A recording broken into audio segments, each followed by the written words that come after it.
Scientific Herbal and Alternative Medical Hospital Association Bremo. Yana ye kaimo se muntu mrika na monko amen enkope ayareshe. Ye okwa benya bi ne didi so ye hwe ayarefo no ye tie anim kama ma wo mo ebo no so eda fom. Tutumrika amen aso ye no edoso enkran eben dome snake flats eko railway ho. Clagon eben Ashama Under Bridge. Afi nkura didi so bi Kumasi Kejetia. Atwema Techiman, Tamale, Takrade, Bolga, Hohoi, Sunyane, Doma, Wa, ena Atebu. Se ukudru amen aswe ya, inshallah, amani a de koye no, ebe free uso. Amen jidie ne se ewrade na sayare. Omode omaye mo ho se de ewrade nam so de sayare nti no mo bo mo mra ne se Allahu shafi. Unyamene yaresafo. Chomo number C 020 722 9505 020 722 9505 and now 0245 275 254 and now 0244 227 192 0244 227 192. Medical akacha mo da se ne ye kasafa bibi a ye frɛ no se gout. Na ibebi se ho se gout no ye de yare. Na ewumu ahodo efiri hin na eba abayifu ne twama ye. Ye de tu nipa aduro ana se ede na etimi kɔ ana etimi kum.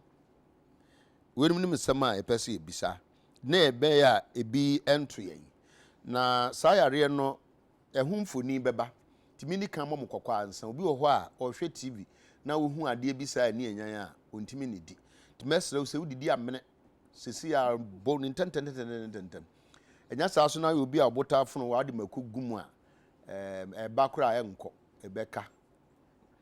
Dr. Adekye, CEO New Life Homeopathic Clinic, Dansumai, in Kumasi. Next time we be ha no, my ha doctor. We be ha be chere and said you see dress kama. Doctor Akoba. Thank you, cancer. Mr. Next time we be my doctor. We be as fashionista. Apo mboko de. Yango pandum. Finisha panso so. I think committee pa. Yo. Yete gout. Ado pe mi so kura ma kan gout. Minimasi e kira nka ma kira wi asore ko. Nti mu na munimu. Pacho gout e de. Me da se cancer na me den chiama UTV ahwefo nyina. Ye ka gout brofo kasem no ye say acute type of inflammatory arthritis. Aish. Acute form of inflammatory arthritis. Not just say go brofura keka bo munangasa ano odene entina ne kura ne kura ne say ye ka arthritis I won say ndey wodin na arthritis ne won groupings send na wo shase wo kan ye no ye wo maybe this ye wo that and this is the acute type of inflammatory arthritis. You have rheumatoid arthritis, you wouldn't be brave. But you can't gout there. Now you can't the entire especially your apostle. Okay, Ntino arthritis na ngasa na eh die. Arthritis. Eh no mpemu ya die. So no mpemu ya die. Ni nuane the friend rheumatism no. But arthritis rheumatism ya hututu. No mpemu tutu hwim.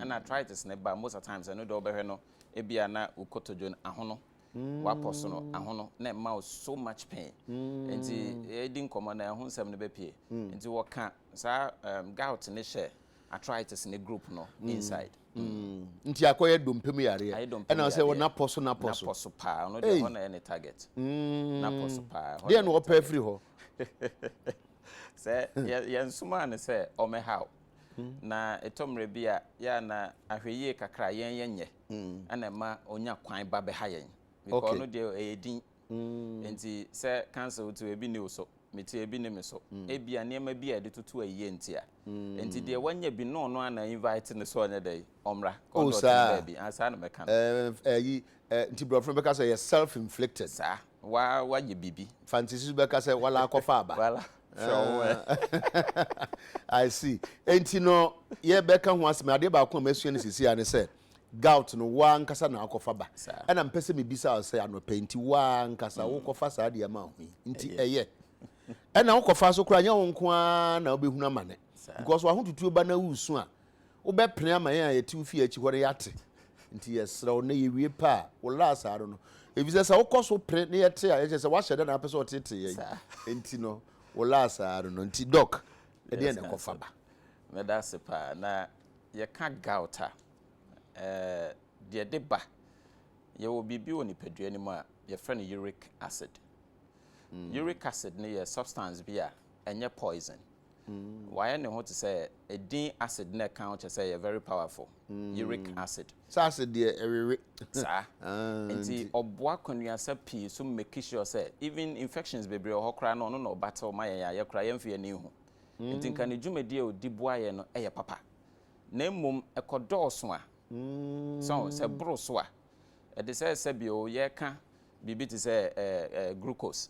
Sugar ya ye kan ye hia but ekobro so a na ye problem entine kura etwa nkwan mu a na ye problem si chire kura etwa mu bebre a na ye problem na ekwan ya uric acid be fa so adorso no eno na make say enya na ekofa ba nipadua na fa kwan bi so e produce ye bibi e fa na uric acid because of ohia e de abo ho ban na uric acid no ye nya e te se de sebi obi prepare de e fa na benkwan na wanya adepa na free emefen na efe ne chaff nim so because enkwan no onya ne directly so age so o si abe no na oson ne so na wanya ne nkwan na free ti akire na ye chaff na otugu ye ni emefen no enti yensu nipa no so we meat bebra red meat mojanam the moment I we red meat what the example na wo ka me kan si so pa say we nam a mojanam bebra anase poultry even akukọ kra no owi bebra etime ma uric acid ne yedai ekosoro wow oh yes yensan ka bim owe enam mojanam bebre no na boama on say ye re mojanam because of the protein yeah so the end product of protein ne ye bibi e friend amino acid eno na wo hwehwe na amino acid ne so bawia na chiri na ehia no ne mefin na ye madwa no mo eno ne uric acid no emroso wow into why meat no pepper cell protein bi na wa ye kama eno de on sabeka but na chira asem is what we call the uric acid eno so be dawso into as much as our meat ni bebre no na eno so oboa ma uric acid na ye dey akosoro into na wo hwa ye tatu fu say meat we no enye obewe kra kakra bi because protein de on sabeka kama nanso achire de na beja oni padua nem no e dangerous uric acid ne dawso a enti dog ba cho beto aso no wa bonnam so na onum say nam de etimi de ntokwaba omam especially Ghana o kan say mu bi nwenam a eye asankese pa sa enti no o kan enam o si mojanam ya na so de be ya obi hye da nyina ni so ne wa ante enti mojanam ne bi ni ne wo hen vedase obi wo be se diet se de onti se e kan asem no kra o kan obeka se mo si mojanam nti mojanam no o kan mojanam otwe ka ho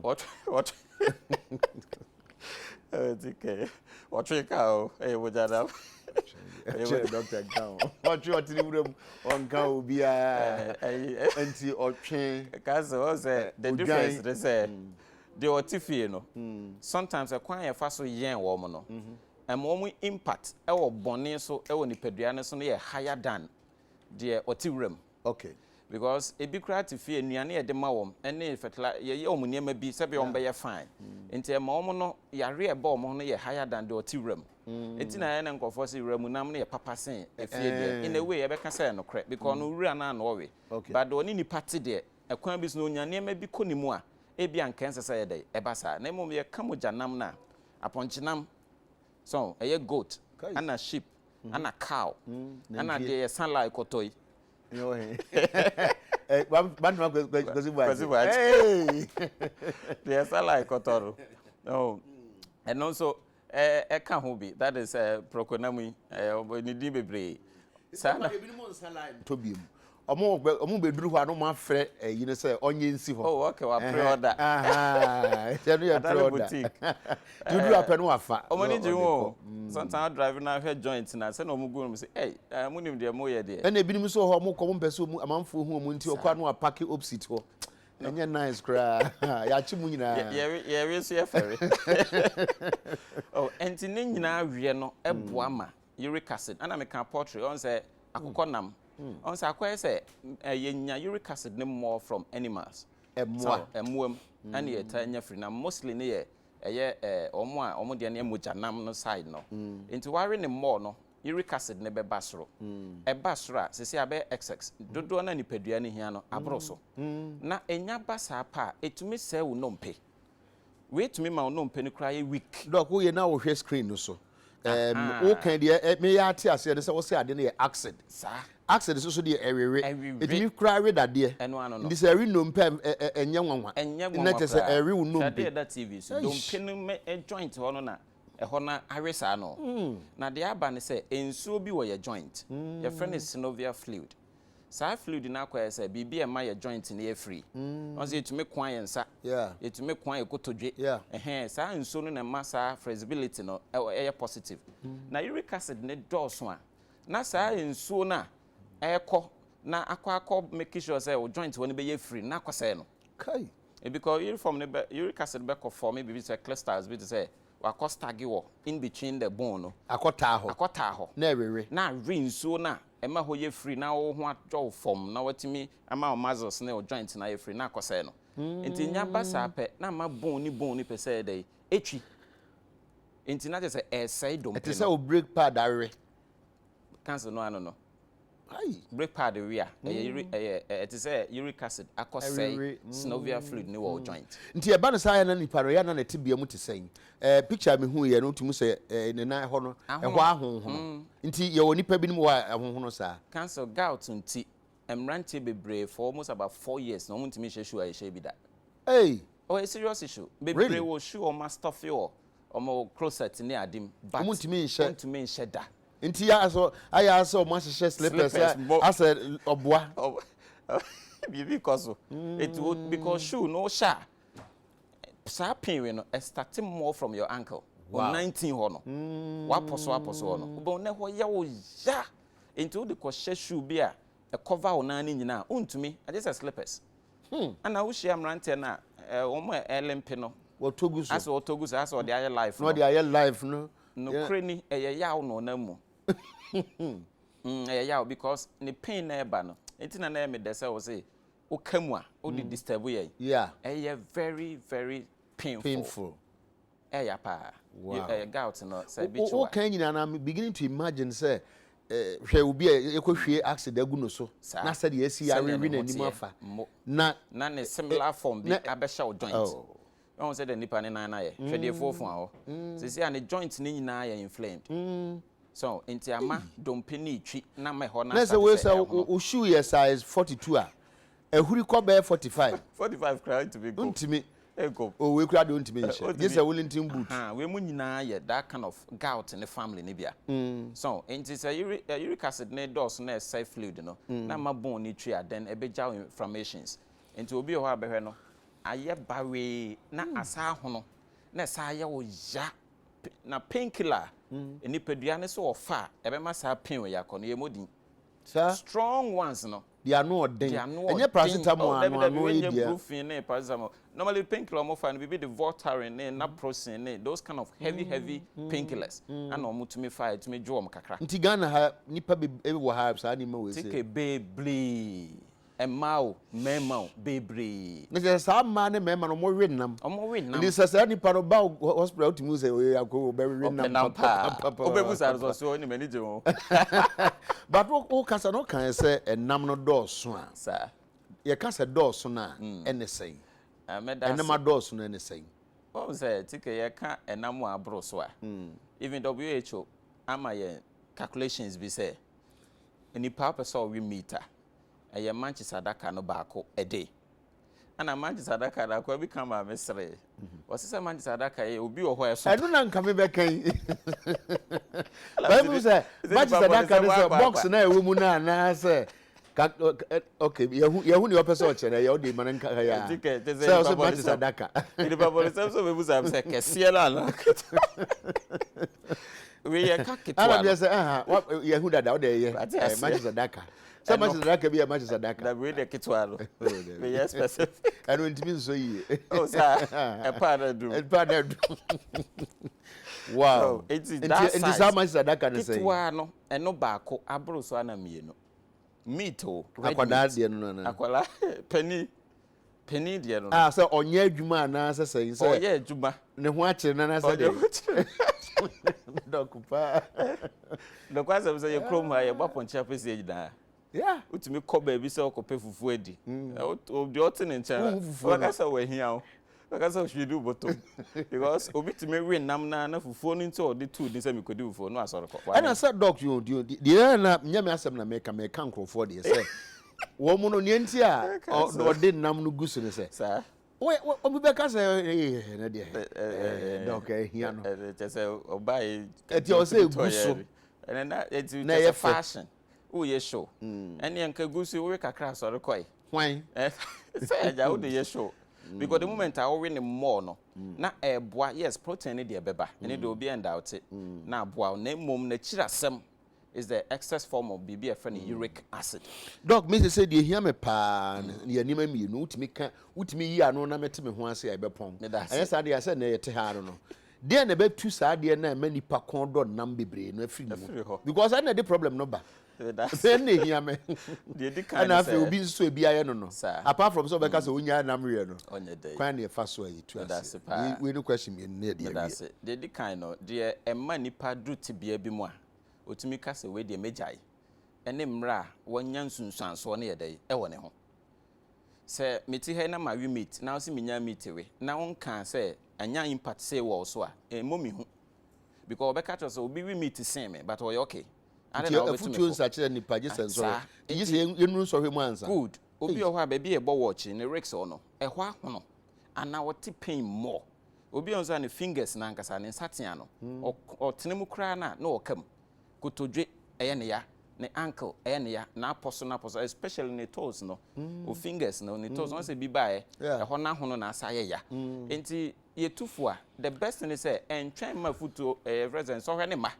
Ansa na watie futu because meat we no yete so a eye yen kase enya ne kwata but ni too much no e de yare bebre de ebre yen enna me se boy se omu be den jai se wo hu sade gu nkwan mu pa tike se o tu ho fo o motivate you ho o hwe program ya o ye wa ha every morning ya eye ade anipa bebre sua ade afrim sometimes o ha na obi afre o doctor me te se o kan we me ma o hoda nanso me jai yen me hu se yare bi e ha me no eko so enti ya na ye motivate on say meat ne ede eye nanso ye sa kakra bi na ma benefit no ubenya na bone ni momo anye dey am ha wadwen because we ni more benefit no ubenya ne more but bone no so beba more ana bibia nso ani mienu ba bond kan hu say negative ni be overcome positive no na afi ama wo yare nko a instead of say wo didi apapomoden na momo yare na e ha wadwen so enti dey kan so betu ho for na wa make sure say fish nso ye nam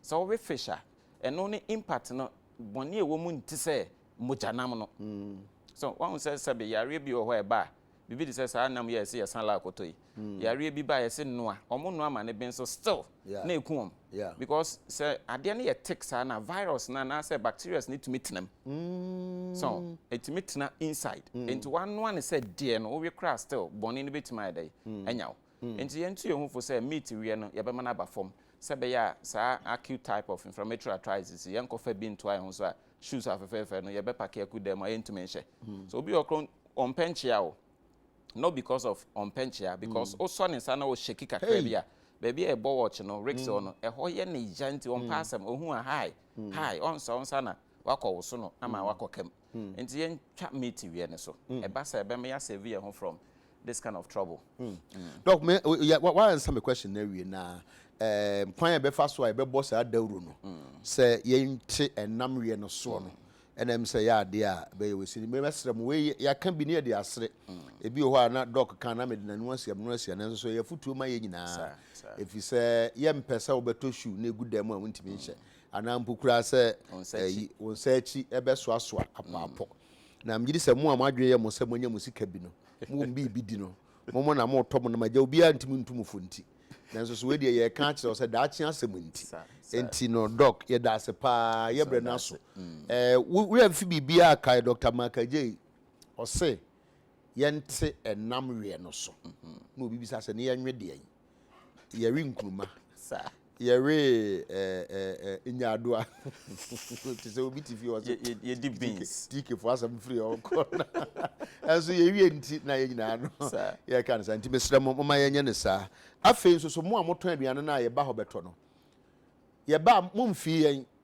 oh ye ka se yi house de eye menton bi ma obi monya ne sa ma ye beboa ye pa dog no pay ye dase ye peja ye mu Dr. Makaje ye CEO New Life Homeopathic Clinic Dansuman osanso e obi okumase ne oba ya obekyerekye gout no tibisremo enne me ba behwe enne me call round Calvin ya mo fa camera nko round ko hwehwe nkrofo aduane so ne ye hwe so mate so a na ye me report e ma wa nyera me kwa report ma doctor oba Oma wadru ya next time we shall deal with you. Ya da amen for us 020-722-9505 ayo number 0245-275-254 and 0244-227-192. Anytime you think about meat, think about gout. Yemfa no nye slogan na bebo ye nyina. Ya da ye ho ba ye ba ye beto adwumadi no so demase.